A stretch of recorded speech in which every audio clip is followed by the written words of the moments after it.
Mesdames, Messieurs, chers téléspectateurs d'Africa 24, bienvenue. Merci de votre fidélité à nos programmes. Aujourd'hui, dans cette émission, il sera question du développement, le développement africain, bien entendu, puisque les indicateurs apparemment sont au vert pour l'Afrique. Mais est-ce de vrais espoirs? Autant de questions que nous allons poser à notre invité. Il s'appelle Emmanuel Sédégan. Il est économiste et géopoliticien. Monsieur Sédégan, merci d'avoir accepté notre invitation. C'est moi qui vous remercie. Je parlais de développement. Apparemment, il y a quelques indicateurs qui sont au vert. Aujourd'hui, on parle de taux de croissance presque à 2 chiffres. Est-ce qu'on doit commencer par espérer? Merci. Il faut passer d'abord par les concepts des choses. La croissance, vous voyez la croissance. La croissance est basée sur le PIB, la richesse qui est créée, le produit intérieur brut, la valeur monétaire des biens et services produits dans une nation pendant une période donnée, de préférence 1 an. Alors, lorsque l'on sait que le secteur informel domine nos économies, le bénéfice fait plus de 90% dans son PIB du secteur informel, qui n'est pas pris en compte, alors peut-on espérer d'ignorer plus de 90% de la richesse et parler de croissance? Et c'est la même chose seulement aussi pour tous les autres pays d'Afrique. Donc je crois que la croissance doit être reconsidérée. Mais le taux de croissance est devenu aujourd'hui la Bible. C'est par rapport à cela que tout le monde veut mesurer le développement de son pays, de son secteur. Supposons que nous sommes proches de 2 chiffres. À quoi servirait-il par exemple de dire que M. Babilas, l'an dernier, il avait 10 milliards dans son compte et cette année, il a 20 milliards alors qu'il vit mal, il respire mal, l'environnement tout coûte cher et que encore même, vous voyez, les problèmes environnementaux, de sécurité, etc. s'y joignent. À quoi peut-on mesurer ton bien-être? Donc le bien-être n'est pas que la croissance, parce qu'il faut une croissance partagée. Vous voyez, il faut un résultat où tout le monde se sent concerné par la rétribution. Mais comment expliquez-vous ce paradoxe où on dit un pays se porte bien, le taux de croissance est très fort et les populations sont toujours dans la même misère? Il y a une réflexion qu'il faut mener sur le problème même de développement. Il n'y a pas de développement sans parler de modèle de développement. La Chine n'a pas suivi la voie de la France. Pourtant, elle est aujourd'hui la deuxième superpuissance du monde. Donc je pense que chaque pays d'Afrique doit passer par son modèle de développement qui vraiment prenne en compte les réalités de son environnement. C'est ce que j'allais parler d'ailleurs, la globalisation de la mondialisation. C'est-à-dire? La mondialisation, selon moi, c'est en fait une porte de sortie internationale qui veut que l'Afrique soit cantonnée dans réservoir de matières premières et marché où on va déverser les produits finis. Alors que la globalisation, c'est la mondialisation qui prend en compte les réalités locales. Et je pense qu'il faut prendre en compte nos réalités. Même sur le plan culturel, etc., environnemental, nous ne pouvons pas aller plus loin. Si nous faisons toujours du copier-coller, on ne peut jamais être les autres. Mais dans un contexte où nous tendons la main chaque fois à ceux qui sont développés, est-ce que nous arriverons un jour à mettre en place ce qui est propre à nous? L'Union africaine, 96% de son budget de fonctionnement vient de l'étranger. C'est la Chine qui nous a conduit encore à Addis Abeba, le siège, un siège, et qui va encore l'entretenir. Alors qu'il y a beaucoup de pays qui ont du pétrole, qui ont de l'or, qui ont de l'argent, et évacuent tout ça à l'étranger pour se construire leurs propres biens. Donc il y a de l'espoir, mais c'est un espoir conditionné. Il faut revisiter nos manières de dépenser nos ressources, la corruption d'État, la corruption de l'administration et beaucoup d'autres choses encore. Par rapport à la construction de ce développement, il y a eu beaucoup de concepts, entre autres. On a parlé de pays pauvres très endettés. Certains pays ont couru, se sont battus pour atteindre ce point d'achèvement, mais apparemment, ça n'a pas changé grand-chose. Est-ce que c'est des concepts biaisés, mal pensés ou mal adaptés? Monsieur Babilas, souvenez-vous du discours de Sankara à Addis Abeba, où il a dit que ces dettes doivent être annulées, on doit les ignorer. Et il avait ajouté qu'il est probable qu'il ne revienne plus à ce siège-là prochainement parce qu'il a dit cela. Et il en a été ainsi. Je vous donne un exemple. La richesse de la France, son PIB, la dette de la France est à 95% de son PIB. C'est-à-dire, si tu as 100 francs en poche et que tu me dois 95 francs, combien il te reste en poche? Il ne te reste que 5 francs.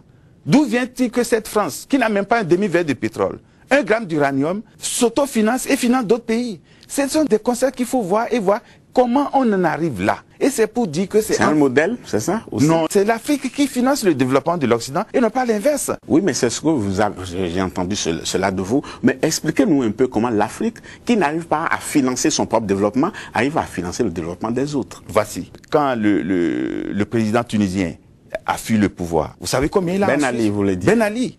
Mais son président, le président actuel, est parti en Suisse pour demander le rapatriement de l'argent. Ce n'est pas fait encore jusqu'à aujourd'hui où je vous parle. Kadhafi a de l'argent là-bas. Il est mort les pistes sont brouillées. Mais quand on prend aussi les Abacha, et quand on prend aussi les Mobutu... Abacha, c'est l'ancien président du Nigeria. Du Nigeria. Quand Mobutu, on prend aussi les Mobutu, oui. Congo, Kinshasa, quand on prend même tous ceux qui sont là aujourd'hui, vous savez, Bongo, il a fallu que Bongo père meure pour que France Inter dise qu'il était un espion de la France, qu'il émargeait au service secret français. Comment peut-on faire le développement d'un continent avec les espions d'un pays? Et il est mort, il n'est pas mort même en France. Il est mort en Espagne, mal récompensé.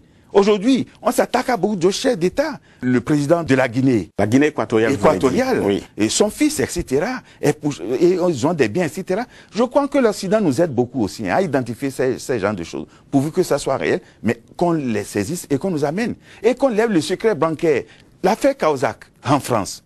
Mais ça, il faut saluer la France de Hollande, qui, malgré qu'il soit de son ministre, ne l'a pas protégé. Et ils ont tout fait pour voir ce que Cahuzac a là-bas. Je crois que si vraiment la nouvelle alliance entre l'Europe et l'Afrique doit se baser sur le rapatriement de l'argent volé placé en Occident. Je crois que c'est la plus grande chose que l'Occident peut faire avec. C'est cela qui va financer le développement? Abacha, on n'en a même pas fini encore avec lui.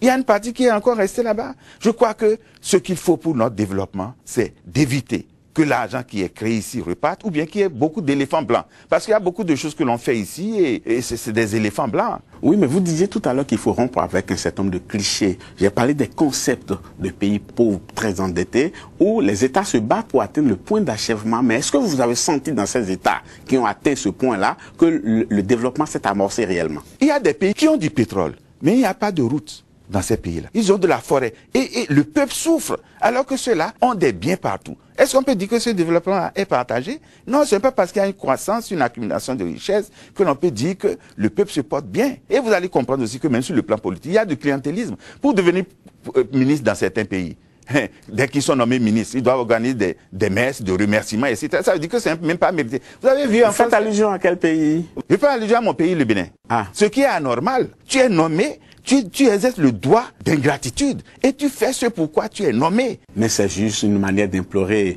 la bénédiction tu peux rester, pour les croyants. Dieu n'est pas sourd ni aveugle. Oui. Même dans ta chambre, il peut t'exaucer. Ça vous amène à vous endetter par rapport au poste que vous avez et déjà ça fait voir que c'est la corruption qui a commencé. Parlons maintenant des objectifs du millénaire pour le développement. Ah, voilà encore un complot contre l'Afrique. L'Afrique a toujours vécu par des développements clés en main.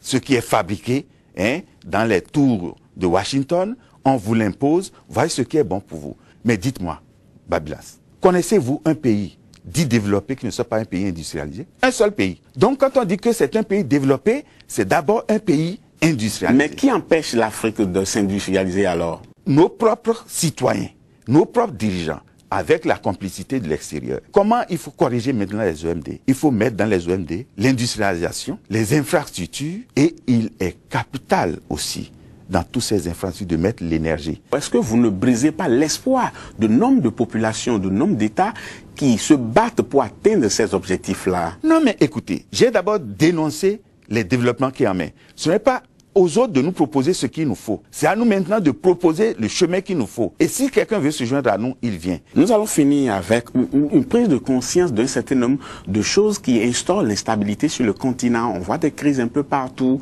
On voit se développer l'extrémisme religieux de plus en plus. Est-ce que vous en connaissez l'origine? En particulier, je vais prendre le cas de l'Afrique de l'Ouest. Quand on parle de religion, c'est relation avec Dieu. Or, il est supposé que Dieu est amour. Dieu étant amour, il est anormal qu'au nom de ce Dieu, on fasse tous ces crimes de ce monde ici. Et ses origines... Ça, c'est votre approche. Parce que les autres aussi disent qu'ils œuvrent pour Dieu. Par exemple, vous voyez ce qui se passe en Centrafrique actuellement. Les musulmans et les chrétiens. Et là, c'est les politiciens qui le font. Vous voyez, c'est les politiciens qui vont brûler des églises et en même temps brûler des mosquées. Bientôt, vous allez voir que c'est parce que la Centrafrique a de l'or massivement que tout ça se crée. Bientôt, la France sera là-bas. Et vous allez voir que la France étant là-bas, bon, on va créer d'autres Azawad, etc. Dernier petit point dans cette émission, on parle de plus en plus du CFA qui, selon certains observateurs, plomberait l'économie africaine. Vous partagez cette vision? Mais c'est clair et net. Le franc CFA, c'est un instrument de pillage de nos économies. Je vous donne un exemple. 65%. Là, d'abord, notre argent est coupé en France. Et 65% est gardé là-bas. Jusqu'en 2005. C'est à partir de octobre 2005 que c'est devenu 50%.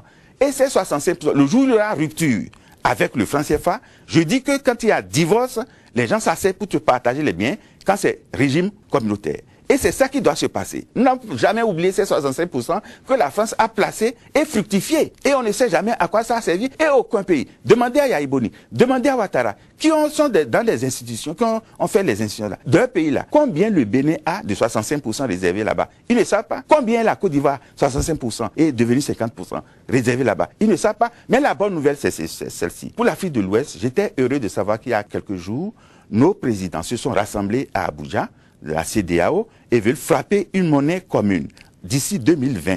Ça, c'est audacieux. Ils y arriveront? Il faut que la masse les pousse à y arriver. Il faut que le peuple les pousse, parce qu'il y a la CEDEAO des dirigeants, et il y a la CEDEAO des dirigés. Que les dirigés poussent les dirigeants à aller jusqu'au bout, parce qu'ils ont besoin aussi de notre soutien pour être forts. C'est capital. Mais est-ce que vous êtes optimiste par rapport à cela? Il faut veiller. Votre soupir en dit long, hein? Et je vais vous donner une citation très importante de Mandela qui dit « There is no easy way to freedom anywhere, and many of us will have to walk through the valley of the shadow of death again and again before we reach the mountain top of our Ça veut dire Nulle quoi? part au monde, il y a de voies faciles vers l'indépendance. Et beaucoup d'entre nous auront à marcher à travers la vallée de l'homme de la mort, encore et encore, avant que nous n'atteignions le sommet de la montagne de nos désirs. Le développement est possible, mais conditionné par des sacrifices. Et c'est maintenant ces sacrifices-là. Monsieur Emmanuel Sédégan, merci beaucoup. Je rappelle que vous avez publié plusieurs livres. Hein. Si on va sur votre site, on pourra quand même prendre note et prendre connaissance de ces ouvrages. Je rappelle que vous êtes économiste et géopoliticien. Merci beaucoup d'avoir été des nôtres. C'est moi qui vous remercie, Babilas. Quant à vous, chers téléspectateurs, nous sommes à la fin de cette émission. Nous vous laissons en compagnie des programmes d'Africa 24. À très bientôt.